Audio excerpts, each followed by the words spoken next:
বিসমিল্লাহির রহমানির রহিম। সুপ্রিয় শিক্ষার্থীরা, আশা করি তোমরা অনেক অনেক ভালো আছো। চতুর্থ শ্রেণীর বিজ্ঞান আমাদের জীবনে তথ্য অধ্যায় থেকে তোমাদের সকল প্রশ্নগুলো নিয়ে আজকে আলোচনা করব। পুরো ভিডিওটি দেখার অনুরোধ রইল।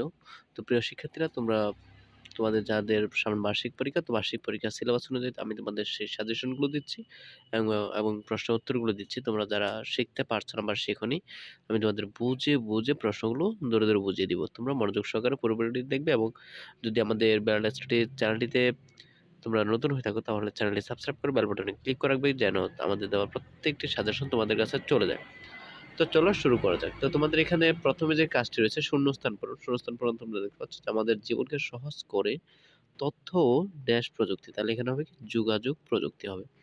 দ্বিতীয় নম্বর হচ্ছে গুহার দেয়ালে ছবি এঁকে বা ড্যাশ এর সাহায্যে মানুষ তথ্য সংরক্ষণ করতো, তোমরা এখানে হবে লিথোগ্রাফ। এখানে লিথোগ্রাফের সাহায্যে মানুষ তথ্য সংরক্ষণ করত। ৩ নম্বর হচ্ছে তথ্যের ব্যবহার বলতে বোঝায় তথ্য সংগ্রহ, সংরক্ষণ ও তথ্যের বিনিময়। তার মানে ৩ নম্বর এখানে হবে বিনিময়। এরপর রয়েছে সঠিক উত্তর। সঠিক উত্তরে টিক চিহ্ন দাও। ২ নম্বর রয়েছে যে কোনটি যোগাযোগের আধুনিক প্রযুক্তি? এখানে কোনটা হবে? যে দুয়ার সংকেত, ইন্টারনেট, ডাক, বার্তাবাহী পায়রা। তাহলে এখানে কোনটা হবে তোমরা বলো? যে এখানে হবে কি ইন্টারনেট হবে। এরপর ২য় নম্বর হচ্ছে তোর বন্ধুর অভিজ্ঞতা তথ্য সংগ্রহের সর্বোত্তম উপায় কোনটি? বন্ধুর অভিজ্ঞতা তথ্য সংগ্রহের সর্বোত্তম উপায় কোনটি? রেডিও শোনা, নাকি বই পড়া, নাকি টিভি দেখা, নাকি বন্ধুকে জিজ্ঞেস করা? এখানে কি হবে? বন্ধুকে জিজ্ঞেস করা হচ্ছে তথ্য সংগ্রহের সর্বোত্তম উপায়। ৩ নম্বর হচ্ছে প্রাচীনকালে মানুষ তথ্য সংরক্ষণ করতো কেন? সংরক্ষণ করতো কি কারণে? রেকর্ড করে, কম্পিউটারে, ছবি এঁকে, নাকি লিখে? তারা কি করতো? ছবি এঁকে। যে এখানে দেখতে পাচ্ছ, এখানে উত্তরগুলো দেওয়া আছে এখানে এগুলোর। এরপরে দেখবো আমরা এখান থেকে যে সংক্ষিপ্ত প্রশ্নগুলো রয়েছে, সেই সংক্ষিপ্ত প্রশ্নগুলো নিয়ে আমরা একটু দেখবো যে আসলে কেমন। দেখতো এখানে তোমরা দেখতে পাচ্ছ যে ১ নম্বর প্রশ্ন হচ্ছে যে তথ্য ও যোগাযোগ প্রযুক্তি ব্যবহৃত হয় এমন ৪টি ক্ষেত্রের নাম লিখো। যে দৈনন্দিন জীবনে বিভিন্ন তথ্য ও যোগাযোগ প্রযুক্তি ব্যবহৃত হয়, এসব প্রযুক্তি ব্যবহারের বিভিন্ন ক্ষেত্র রয়েছে। এগুলো হলো শিক্ষা, ব্যবসা, চিকিৎসা ও কৃষি। ২য় নম্বর হচ্ছে তথ্য বিনিময়ের সময় কোন কোন বিষয়ের প্রতি মনোযোগী হতে হবে? তথ্য বিনিময়ের পূর্বে সংরক্ষিত তথ্য সুন্দরভাবে সাজাতে হবে। তথ্য বিনিময়ের সময় কোন তথ্যটি বিনিময় করতে চাচ্ছি তা খেয়াল রাখতে হবে। এই তথ্যটি সঠিকভাবে বিনিময় করছি কিনা তা সে বিষয়ের প্রতি মনোযোগী হতে হবে। ৩ নম্বর প্রশ্ন হচ্ছে তথ্য সংগ্রহের ৪টি উৎসের নাম লেখো। যে তথ্য সংগ্রহের জন্য বিভিন্ন উৎস রয়েছে, তবে নির্ভরযোগ্য উৎস থেকে তথ্য সংগ্রহ করতে হবে।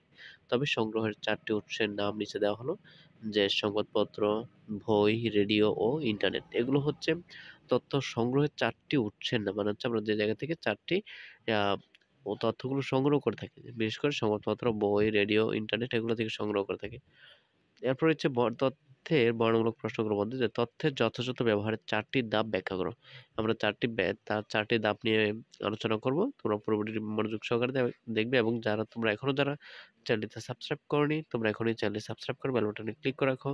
যদি তোমরা ফেসবুক চ্যানেল থেকে দেখে থাকো, তাহলে ফেসবুকে তোমরা ফলো দিয়ে রাখো। ৪টি ধাপ কি, কি সেগুলো সম্বন্ধে আমরা জানবো। যে ধাপ ১ হচ্ছে যে কোন বিষয়ের তথ্য প্রয়োজন তা নির্দিষ্ট করা। আমাদের বিভিন্ন সময় বিভিন্ন বিষয়ের তথ্য প্রয়োজন হয়, যেমন সংবাদ, আবহাওয়া, খেলাধুলা, বিভিন্ন ঘটনা ইত্যাদি সম্পর্কিত তথ্য। সুতরাং তথ্য ব্যবহারের আগে আমাদের প্রয়োজনটি নির্দিষ্ট করতে হবে। ধাপ ২ হচ্ছে তথ্যের উৎস ও সংগ্রহের উপায় নির্ণয়, যে আমাদের অবশ্যই প্রয়োজনীয় তথ্যের উৎস ও সংগ্রহের উপায় নির্ণয় করতে হবে। যেমন জনসাধারণ, সংবাদপত্র, বই, রেডিও, টিভি, ইন্টারনেট ইত্যাদি থেকে আমরা তথ্য সংগ্রহ করতে পারি। তারপর ধাপ ৩ হচ্ছে তথ্য সংগ্রহ। তথ্য সংগ্রহ প্রয়োজনীয় তথ্যটি নির্ভরযোগ্য উৎস থেকে ও সর্বোত্তম উপায়ে সংগ্রহ করতে হবে। তথ্যটি সংগ্রহের সময় অবশ্যই সংরক্ষণ করতে হবে, যেমন কাগজে লিখে, ক্যামেরা, সিডি, ডিভিডি ইত্যাদি ব্যবহার করে তথ্য সংরক্ষণ করা যায়। ৪ নম্বর হচ্ছে তথ্য বিনিময়। যে তথ্য বিনিময়ের পূর্বে সংরক্ষিত তথ্য সুন্দরভাবে সাজাতে হবে। তথ্য বিনিময়ের সময় কোন তথ্যটি কোন তথ্যটি বিনিময় করতে চাচ্ছি এবং তা সঠিকভাবে বিনিময় করছি কিনা সে বিষয়ের প্রতি মনোযোগী হতে হবে। তারপর হচ্ছে কিভাবে তথ্য সংরক্ষণ করা যায় ব্যাখ্যা করো। যে বিভিন্নভাবে তথ্য সংরক্ষণ করা যায়, যেমন আমরা সেগুলো সম্বন্ধে জানবো যে কিভাবে তথ্য সংরক্ষণ করা যায়। তো এখানে তোমরা দেখতে পাচ্ছ যে কাগজে লিখে বা কম্পিউটারে টাইপ করে অথবা ছাপাখানায় ছেপে তথ্য সংরক্ষণ করা যায়। ২ নম্বর হচ্ছে ক্যামেরায় ছবি তুলে তথ্য সংরক্ষণ করা যায়। 3 নম্বর হচ্ছে পেন ড্রাইভ, মেমোরি কার্ড ইত্যাদি ব্যবহার করে তথ্য সংরক্ষণ করা যায়। 4 নম্বর হচ্ছে সিডি, ডিভিডি ব্যবহার করে তথ্য সংরক্ষণ করা যায়। তাহলে আমরা এভাবে করে তথ্যগুলো সংরক্ষণ করতে পারি। তোমরা যদি একটু লক্ষ্য করো, আ আবারও বলব, তোমরা এখনো যারা আমাদের চ্যানেলটি সাবস্ক্রাইব করোনি, তোমরা এখনই চ্যানেলটি সাবস্ক্রাইব করে বেল বাটনে ক্লিক করে আমাদের পাশেই থাকো। না হলে কিন্তু আমাদের দেওয়া প্রত্যেকটি সাজেশন তোমরা মিস করবে। তো এখানে ৫ নম্বর দেখতে পাচ্ছ যে বাম পাশের বাক্যাংশের সাথে ডান পাশের বাক্যাংশ মিল করতে বলা হয়েছে। তাহলে এখানে দেখো, যোগাযোগ প্রযুক্তির সাথে এখানে কোনটি হবে? টেলিফোন। এখানে উত্তরগুলো আমি জাস্ট দেখাচ্ছি। যোগাযোগ প্রযুক্তির সাথে হবে টেলিফোন, তথ্য সংরক্ষণের সাথে হবে ক্যামেরা, তথ্যের উৎস দিয়ে হবে টেলিভিশন, তথ্য সংগ্রহের একটি উপায় পর্যবেক্ষণ। এই হচ্ছে মূলত তোমাদের ১২ অধ্যায় তথ্য, আমাদের জীবনের তথ্য অধ্যায়ের যে প্রশ্নগুলো ছিল, যে কাজগুলো ছিল, সেগুলো সম্পর্কে আলোচনা। আশা করি তোমরা বুঝতে পেরেছ। তোমাদেরকে থ্যাংক ইউ সো মাচ পুরো ভিডিওটি দেখার জন্য। এরকম নতুন ভিডিওগুলো পেতে হলে অবশ্যই বলবো আমাদের পাশেই থাকো। Thank you so much.